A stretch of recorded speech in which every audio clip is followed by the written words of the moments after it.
Donald ട്രംപിനെ ഒരു കാലത്ത് പിന്തുണച്ചവരെല്ലാം തന്നെ ഡൊണാൾഡ് ട്രംപിനെ പിന്നീട് തള്ളി പറയുന്ന ഒരു കാഴ്ച നമ്മൾ കണ്ടത്. ആദ്യം ഇലോൺ മസ്ക് ആയിരുന്നു. ഇലോൺ മസ്കിന്റെ ക്യാമ്പയിനിങ് ഒക്കെ വൻ ക്യാമ്പയിനിങ് ആയിരുന്നു ഡൊണാൾഡ് ട്രംപിനെ ഭരണത്തിൽ കൊണ്ടുവരാൻ.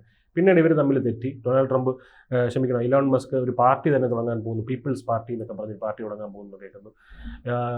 ഇലോൺ മസ്കിനോട് രാജ്യം വിട്ടു പോകാൻ ട്രംപ് പറയുന്നു. ഇപ്പോൾ അതുപോലെ തന്നെ ഒരു ഡൊണാൾഡ് ട്രംപിനെ വലിയ രീതിയിൽ ഡൊണാൾഡ് ട്രംപിനെ വലിയ രീതിയിൽ പിന്തുണച്ച ഒരു സ്ത്രീ, അവർ UN-ലെ മുൻ അമേരിക്കൻ അംബാസഡർ ആയിരുന്നു. അവരിപ്പോൾ രംഗത്ത് വന്നിട്ടുണ്ട് ട്രംപിനെതിരെ. ട്രംപിന് ഭ്രാന്താണ്, ട്രംപിന് എന്താ പറയുക, ശരിക്കും സമനില തെറ്റി എന്നൊക്കെയാണ് പറയുന്നത്. ശരിക്കും എന്തുകൊണ്ടാണ് ഇങ്ങനൊരു പ്രതിഭാസം സംഭവിക്കുന്നത്? നമ്മൾ ഈ അമേരിക്കയിലെ രാഷ്ട്രീയം എന്ന് പറയുന്നത് നമ്മൾ ഈ ഇന്ത്യയിൽ കാണുന്ന രാഷ്ട്രീയത്തിന് വിരുദ്ധമായിട്ടുള്ള സംഗതിയാണ്. നമ്മൾ ഇന്ത്യയിൽ സ്വാഭാവികമായിട്ടും ഒരു മുന്നണിയുടെ ഭാഗമായിട്ട് പ്രവർത്തിക്കുകയോ അല്ലെങ്കിൽ ഒരു രാഷ്ട്രീയ പാർട്ടിയുടെ ഭാഗമായി പ്രവർത്തിക്കുകയോ ചെയ്താൽ ആ മുന്നണി അല്ലെങ്കിൽ ആ പാർട്ടി പറയുന്ന അല്ലെങ്കിൽ അതിൻ്റെ നേതാവ് പറയുന്ന ആശയത്തെ അങ്ങ് ഏറ്റെടുക്കുക, അതിന് വിരുദ്ധമായി പ്രവർത്തിച്ചാൽ അവരെ ആ രാഷ്ട്രീയ പാർട്ടിയിൽ നിന്ന് പുറത്താക്കുക അല്ലെങ്കിൽ അവർക്കെതിരെ അച്ചടക്ക നടപടി എടുക്കുക. ഇതൊക്കെയാണ് നമ്മൾ കണ്ട് ശീലിച്ചിട്ടുള്ളത്. പക്ഷേ അമേരിക്കയിൽ അങ്ങനെയല്ല. അമേരിക്കയിൽ ഇപ്പോൾ ഒരു വോട്ടെടുപ്പിൽ പോലും അങ്ങോട്ടും ഇങ്ങോട്ടും മാറി വോട്ട് ചെയ്താൽ പോലും അവിടെയൊന്നും വലിയ വിഷയമില്ല. നമ്മുടെ ഇവിടെയൊക്കെ ഈ കൂറുമാറ്റം എന്നൊക്കെ പറയുമല്ലോ. അപ്പോൾ അവിടെ ഏതെങ്കിലും ഒരു ബില്ല് അവതരിപ്പിക്കുമ്പോൾ ചിലപ്പോൾ ഭരണപക്ഷത്തുള്ളവർ പ്രതിപക്ഷത്തിന് അനുകൂലമായി വോട്ട് ചെയ്യും, ചിലപ്പോൾ പ്രതിപക്ഷത്തുള്ളവർ ഭരണപക്ഷത്തിന് അനുകൂലമായി വോട്ട് ചെയ്യും. അതവിടെ സാധാരണ നടക്കുന്നൊരു സംഗതിയാണ്. ആ രീതിയിലുള്ള സ്വാതന്ത്ര്യം അവർ അനുഭവിക്കുകയും ചെയ്യുന്നുണ്ട്. അപ്പോൾ അത്തരത്തിൽ ഒരു കാലഘട്ടത്തിൽ കൃത്യമായി പറഞ്ഞാൽ ട്രംപിന്റെ ആദ്യ ടേമിൽ ട്രംപിന്റെ വിശ്വസ്തർ എന്ന് കരുതിയിരുന്ന പലരും ഇപ്പോൾ ട്രംപിന്റെ കടുത്ത വിമർശകരായി മാറിയിട്ടുണ്ട്. അതിൽ ഏറ്റവും പ്രമുഖൻ തീർച്ചയായിട്ടും നേരത്തെ പറഞ്ഞതുപോലെ ഇലോൺ മസ്ക് ആണ്. ഇലോൺ മസ്ക് ആണ് ആദ്യകാലം മുതൽ ട്രംപിന്റെ ഏറ്റവും വലിയ ഒരു പ്രചാരകനായിരുന്നു. ട്രംപിന്റെ ആശയങ്ങൾ വലിയ രീതിയിൽ പ്രചരിപ്പിച്ചൊരു മനുഷ്യനാണ്. രണ്ടാം ടേമിൽ ട്രംപിനെ വീണ്ടും കൊണ്ടുവരണം എന്ന് കരുതി ബില്യൺ കണക്ക് ഡോളർ ഇറക്കി തെരഞ്ഞെടുപ്പ് പ്രചരണം നടത്തിയ ഒരാളാണ് ഇലോൺ മസ്ക്. പക്ഷേ ഇലോൺ മസ്കിന് ഒരുപാട് വ്യാപാര ലക്ഷ്യങ്ങളും ഉണ്ടായിരുന്നു. തൻ്റെ വ്യാപാര ശൃംഖല ഇതുവരെ എത്തപ്പെടാത്ത സ്ഥലങ്ങളിലൊക്കെ എത്തിക്കണം എന്നുള്ള ലക്ഷ്യത്തോടു കൂടിയാണ് അദ്ദേഹം ട്രംപിനെ അനുകൂലിച്ചത്. അതെല്ലാവർക്കും അറിയാവുന്ന സംഗതിയാണ്. പക്ഷേ രണ്ടുപേരും തെറ്റിപ്പിരിഞ്ഞു. പിന്നീട് ട്രംപിന്റെ ഏറ്റവും വലിയ വിമർശകനായി മാറി ഇലോൺ മസ്ക്.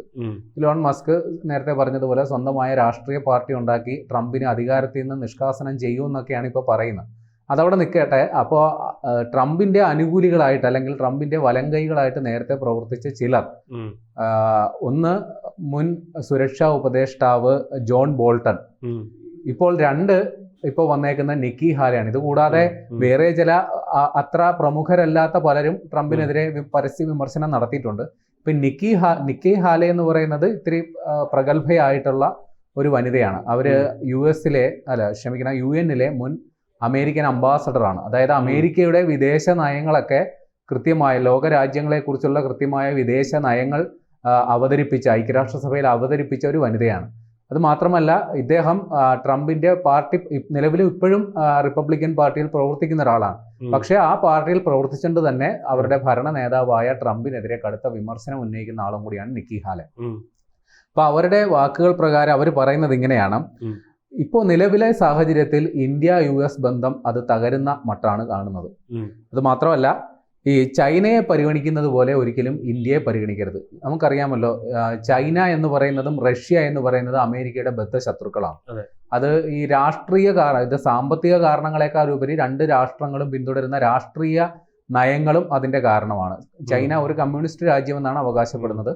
അമേരിക്ക പരമ്പരാഗതമായ ഒരു മുതലാളിത്ത രാഷ്ട്രമാണ്. അപ്പൊ ഇങ്ങനെ രാഷ്ട്രീയ കാരണങ്ങൾ കൂടിയുണ്ട് ചൈനയെ എതിർക്കുന്നത്. അത് മാത്രമല്ല ഏഷ്യയിൽ അമേരിക്കയുടെ മുന്നേറ്റത്തെ തടയിടുന്ന ഒരു പ്രധാന സൈനിക ശക്തിയും ചൈനയാണ്.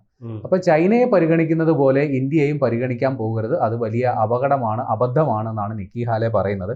അത് മാത്രമല്ല ഈ ചൈനയെ കൈകാര്യം ചെയ്യുന്നത് പോലെ ഇന്ത്യയെ കൈകാര്യം ചെയ്യാൻ പാടില്ല.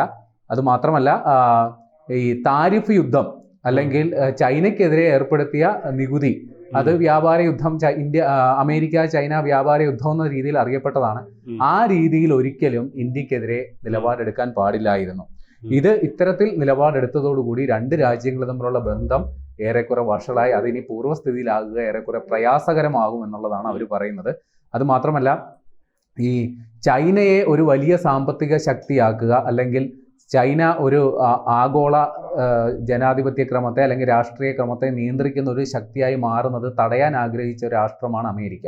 അപ്പോൾ ആ ഒരു ലക്ഷ്യം അതിനെ തകർക്കുന്ന രീതിയിലാണ് ഇപ്പോൾ അമേരിക്ക ഇടപെട്ടത്. കാരണം ഏഷ്യയിൽ ചൈനയെ പ്രതിരോധിക്കാൻ അമേരിക്ക തുനിയുന്നെങ്കിൽ അവർക്കൊരു വിശ്വസ്ത പങ്കാളി എന്ന നിലയിൽ ഇന്ത്യ, തൊട്ടടുത്ത രാജ്യമെന്ന നിലയിൽ ഇന്ത്യ വേണമായിരുന്നു. പക്ഷെ അത് മനസ്സിലാക്കാതെയാണ് ട്രംപ് ഇന്ത്യയെ പിണക്കുന്ന തരത്തിൽ നിലപാടെടുത്തത്. കൃത്യം പറഞ്ഞാൽ ഏതാണ്ട് 25 വർഷത്തോളമായി ഇന്ത്യ അമേരിക്ക സഖ്യം ചൈനയ്ക്കെതിരെ അല്ലെങ്കിൽ ചൈനയെ പ്രതിരോധിക്കാൻ ആ രീതിയിൽ അമേരിക്ക ഇന്ത്യയെ പരിഗണിച്ചിരുന്നു. ആ 25 വർഷത്തോളമായി നടത്തിയ ശ്രമങ്ങളെയെല്ലാം വിഫലമാക്കുന്ന തരത്തിലാണ് ഇപ്പോൾ ട്രംപിന്റെ പെരുമാറ്റം എന്നുള്ളതാണ് പറയുന്നത്. അതേപോലെ ഈ അമേരിക്ക ശക്തി കൊണ്ടാണ് എല്ലാ കാര്യത്തിലും എല്ലാ സ്ഥലങ്ങളിലും സമാധാനം സ്ഥാപിക്കാൻ ശ്രമിക്കുക, സൈനികമായി ഇടപെട്ടുകൊണ്ട്, അല്ലെങ്കിൽ അവരുടെ നയപരിപാടികൾ സൈനികമായ അവരുടെ ശക്തി ഉപയോഗിച്ചാണ് ഇടപെടുന്നത്. അതേപോലെ ഇന്ത്യക്കെതിരെ ചെന്നാൽ നടപടിയാകില്ല. ഇന്ത്യക്കെതിരെ എത്തരത്തിൽ ധാർഷ്ട്യത്തോടെ ചെന്നു കഴിഞ്ഞാൽ അവർ അതിനെതിരെ പ്രതികരിക്കും. ആ രീതിയിൽ നിലപാടെടുക്കണം എന്നുള്ളത് പറയുന്നു. അതേപോലെ ഇപ്പോൾ ഈ ചൈന എന്ന് പറയുന്നത് ഈ അമേരിക്കയുടെ ഒരു സപ്ലൈ ചെയിനാണ്. അമേരിക്കയ്ക്ക് ആവശ്യമായ ഉൽപ്പന്നങ്ങൾ കുറഞ്ഞ വിലയ്ക്ക് നിർമ്മിച്ച് നൽകുന്ന ഒരു രാഷ്ട്രമാണ്. അതിനെ വേണമെങ്കിൽ ഒരു സബ്സ്റ്റിറ്റ്യൂട്ടായി ഇന്ത്യയെ പരിഗണിക്കാം. ഇന്ത്യ അത്തരത്തിൽ അമേരിക്കയ്ക്ക് വലിയ വാഗ്ദാനം നൽകുന്നുണ്ടായിരുന്നു.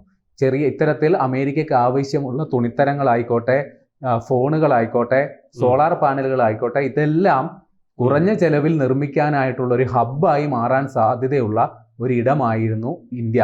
ചൈന സാമ്പത്തികമായി വളരെ അഭിവൃദ്ധിപ്പെടുന്നുണ്ട്. അതിന് കാരണം ഇത്തരത്തിലുള്ള വ്യവസായ ശൃംഖലകൾ അവിടെ ധാരാളം ഉള്ളത് കൊണ്ടാണ്. അതിന് പകരം വെക്കാൻ പറ്റുന്ന ഒരു രാഷ്ട്രമായിരുന്നു ഇന്ത്യ.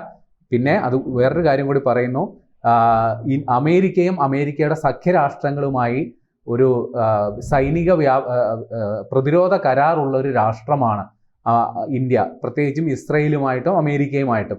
അപ്പോൾ ഇത്തരത്തിൽ ഒരു പ്രതിരോധ കരാറുള്ളത് അമേരിക്കയുടെ തന്നെ വിപണി സാധ്യതകൾ, ഈ ആയുധങ്ങൾ വിറ്റഴിക്കാനായിട്ടുള്ള നല്ലൊരു വിപണിയായിരുന്നു ഇന്ത്യ. അതുമാത്രമല്ല, ലോകത്ത് സമാധാനം കാംക്ഷിക്കുന്നവർ, അല്ലെങ്കിൽ ഇത്തരത്തിൽ അമേരിക്കയും ഇസ്രയേലും ഇന്ത്യയുമായി സൈനിക സഹകരണം ഉള്ളപ്പോൾ ഒരു ലോകത്ത് സമാധാന ശ്രമങ്ങൾക്കും അത് വലിയൊരു പങ്ക് വഹിച്ചേനെ. അതെല്ലാമാണ് ഇപ്പോൾ ഇല്ലാണ്ടായത്. അതുമാത്രമല്ല, ചൈനയെ പോലെ തന്നെ വലിയ ഒരു ജനസംഖ്യ ഉള്ള രാഷ്ട്രമാണ് ഇന്ത്യ. ഇന്ത്യയിലെ വർക്ക് ഫോഴ്സ് അല്ലെങ്കിൽ തൊഴിൽ ശക്തി എന്ന് പറയുന്നത്, ചൈനയിലെ ഈ പ്രായാധിക്യം ഒരു പ്രശ്നമാണ്. ഒരു പ്രായമായവരാണ് ഏറിയ പങ്കും അവിടെ തൊഴിൽ ചെയ്യുന്നവർ. എന്നാൽ ഇന്ത്യയിൽ യോഗ്യരായ അഭ്യസ്തവിദ്യരായ ചെറുപ്പക്കാരുടെ വലിയ നിരയുണ്ട്. അത് അവരുടെ കർമ്മശേഷിയെ അമേരിക്കയ്ക്ക് പ്രയോജനപ്പെടുത്താമായിരുന്നു. അതെല്ലാം ഇപ്പോൾ മാറി. അതുകൂടാതെ ഇന്ത്യ എന്ന് പറയുന്നത് ലോകത്തെ ഏറ്റവും വേഗത്തിൽ വളർന്നുകൊണ്ടിരിക്കുന്ന ഒരു സാമ്പത്തിക ശക്തിയാണ്. അപ്പോൾ അവരെ ഇത്തരം പരിപാടികൾ വെച്ച് നിയന്ത്രിച്ച് നിർത്തുന്നത് അപകടകരമാണ് എന്നാണ് നിക്കി ഹാലെ പറയുന്നത്. നേരത്തെ ജോൺ ബോൾട്ടനും സമാനമായ അഭിപ്രായം പറഞ്ഞിരുന്നു. കാര്യം ഈ അമേരിക്ക ചൈന ശത്രുത, അല്ലെങ്കിൽ ചൈന റഷ്യ ഇന്ത്യ സഖ്യം എന്ന് പറയുന്ന അമേരിക്ക എക്കാലവും ഭയന്നിരുന്ന ഒരു സംഗതിയാണ്. അതിനെ തന്ത്രപരമായി തടഞ്ഞു നിർത്തിയിരിക്കുന്ന നയമാണ്, അല്ലെങ്കിൽ ഇന്ത്യയെ വരുതിയിൽ നിർത്തിയിരുന്ന നയമാണ് അമേരിക്ക കാലങ്ങളായി പിന്തുടർന്നുകൊണ്ടിരുന്നത്. പക്ഷേ ഞൊടിയിടയിൽ ഒരു 30 ദിവസത്തെ മാത്രം ഒരു ശ്രമം കൊണ്ട് ട്രംപ് കഴിഞ്ഞ 30 വർഷമായി നമ്മൾ ഈ കാര്യത്തിൽ ഉണ്ടാക്കിയ പുരോഗതിയെ ഇല്ലാണ്ടാക്കിയെന്നാണ് നേരത്തെ ജോൺ ബോൾട്ടൺ പറഞ്ഞത്. അപ്പോൾ ഇക്കാര്യത്തിൽ ഇന്ത്യ അമേരിക്ക സഖ്യം, അല്ലെങ്കിൽ ഇന്ത്യ അമേരിക്ക വ്യാപാര കരാറിനെ കുറിച്ച് യുക്തിസഹമായി ചിന്തിക്കുന്നവർ, അല്ലെങ്കിൽ ഇതിനെക്കുറിച്ച് ഗൗരവതരമായി ചിന്തിക്കുന്നവരെല്ലാം തന്നെ ട്രംപിൻ്റേത് ഒരു മണ്ടൻ ആശയമാണ്, ട്രംപിന് കൃത്യമായി പിഴവ് പറ്റി എന്നുള്ള കാര്യം അവർ പറയുന്നുണ്ട്. വൈകാതെ ട്രംപും ഈ തെറ്റ് തിരിച്ചറിയും. പക്ഷെ അപ്പോഴത്തേക്കും ഇന്ത്യ അമേരിക്ക സഖ്യം സൗഹൃദം എന്നത് എന്നത്തേക്കുമായി ഇല്ലാണ്ടാകും എന്നുള്ളതാണ് ദുഃഖകരമായ യാഥാർത്ഥ്യം.